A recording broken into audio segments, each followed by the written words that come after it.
Hi all. I'm just following up from our meeting earlier this week, where we showed you a quick demo of iVol and how to access your volunteer profile on it.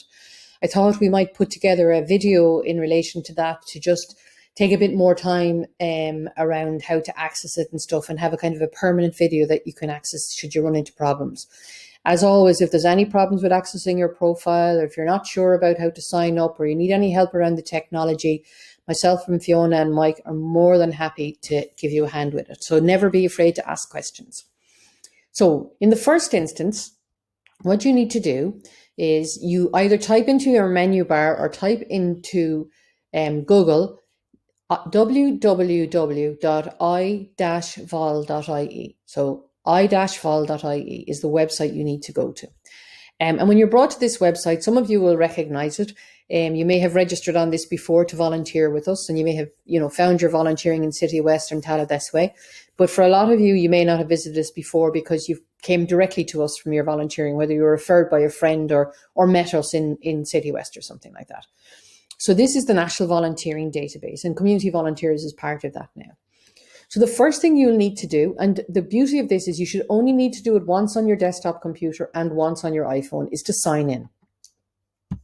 And this is really important. The email we've just sent you that has details of this video gives you the name, the first name, last name, and email address you use to register. So I'm going to put in Tricia Nolan. But sometimes I spell my name as Trish. Sometimes when I'm being very formal, I put down Patricia. But if I put either Trish or Patricia in there, I won't be able to sign in. It's looking for the exact spelling that I used in the first instance to sign up, which is Tricia Nolan. So I'm going to submit that.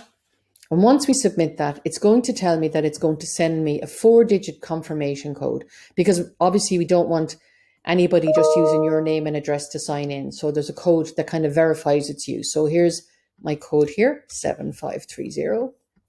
We'll see it changes every time that you do it. And you click submit. Once you've done that, you're brought into your profile. Now, we mentioned this during the week, and it's really important. When you're in your profile, you can change things like your phone number, your email address, your nationality. We didn't catch all of your nationalities, but it's really important that you don't change your local area or your county. So if you move to Kildare, or you change the address to Kildare, your record will be transferred to Kildare Volunteer Centre, which means that you will not really be able to volunteer. You will lose your access to your community volunteers profile. Similarly, if you change your local area, for a lot of you who are based outside the county, outside South Dublin County, we have given you a local area of City West or Sagart. If you change it to somewhere like Dundrum or Blackrock or Malahide, where some of you are actually living, it will transfer your record to either Fingal or Dunleary, Rathdown or Dublin City. So leave as is if you don't mind, if you want to stay volunteering with us. Okay, so there's 2 ways from this of accessing community volunteers. One way to do it is you just click on the Community Volunteers tab up here, or at the bottom of your profile, I'll just scroll down to the bottom, you can see that I'm a member of the South Dublin Community Volunteers. In this instance, I'm just going to click on Community Volunteers. And I'm brought into my Community Volunteers environment. So in this environment, you're going to see that you're a member of South Dublin Community Volunteers, and it'll give you a date. Don't worry too much about this date here. It says May 2021 for me. And for most of you, it'll either say November 2021 onwards. So even if you've been volunteering with us for a lot longer than that, don't worry about the date of when you joined. That's just the date that we actually managed to transfer your record from the existing City West database into this database. And for some of you, we're just doing it now as you sign up for shifts in City West and Tallaght. In this, so this is telling you a little bit more about community volunteers, and you can see your upcoming shifts or join an upcoming role. So you can see here, for demo purposes, I've put up the next actual event that we have coming up, which is the Festival Volunteer with the Mother Tongues Festival. The date is on it, and where the volunteering is happening is on it. This is all very familiar to you because you've been doing stuff like this already. And then you can see the available shifts. So I'm going to click here to see what available shifts are there for community volunteers. And I can see that on the Saturday, that that event is happening. We have 2 shifts. We have one from 10 to 2, and we have another from 1:30 to 7:30. And we're looking for 6 volunteers for each. And you've seen this before. You can sign up for this shift here. In the past, when you went to sign up for a shift, you always had to sign in. But now, because you signed in at the very beginning, when you clicked on the sign in, it only asks you then to accept that you want to accept that you want to do this shift. So it's really important that you just check, yes, it's definitely Saturday the 26th from 10 to 2. I'm available. I've checked my diary. It's all good. I'm going to accept that. What you'll see then is that this is grayed out. You can't sign up for that shift again. And this is done deliberately because people were managing, believe it or not, to sign up for 4 or 5 of the same shifts on the same day. So you can sign up. But if you wanted to sign up for the full day, you could sign up for the afternoon shift again. You just can't double sign up for the morning shift. What I want to show you then is what will happen is you will receive an email. And in this email, it'll tell you all the information you need to know. Thank you for signing up. Here's your shift details. It's on this date and at this time. And at the same time, we're getting a notification email. So now we can see that you've signed up for this. If I go back to community volunteers, and if I click on my upcoming shifts, we'll see that I am signed up for this shift on this day.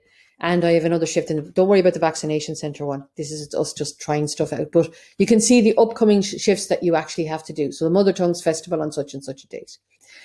In your history, you will always also see any volunteering that you've done in the past. Now, one of the things you'll notice here at the moment is that it's told me that I volunteered in March and April 2020. We have a little bit of a bug in the system at the moment that it's just 2 months out in our volunteering into the future.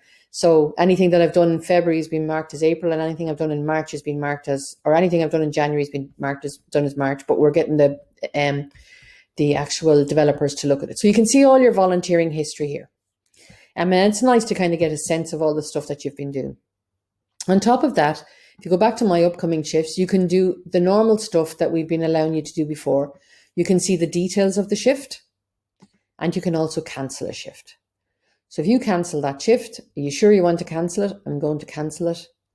It's disappeared off your record. And what will happen from an iVol perspective is straight away, myself and Fiona will get an email to tell us that a volunteer has cancelled their shift. So here we can see that Tricia Nolan has cancelled their shift. So that's it. It's very similar to what we're using. It's just that you're going through it a different way because you're going through ivol.ie and you have to sign in at the very beginning. As I just noted again, any questions, anything you need help with, if you're unsure about anything, we know that new technology can be trying for people, and we also completely get that you're used to using one piece of technology and we're asking you to use another piece. We will continue to use your old shift system for City of West and Tala until we finish there. And this system will be for any new community volunteer events that are happening into the future. But we will capture all of your volunteering from January onwards in your history here.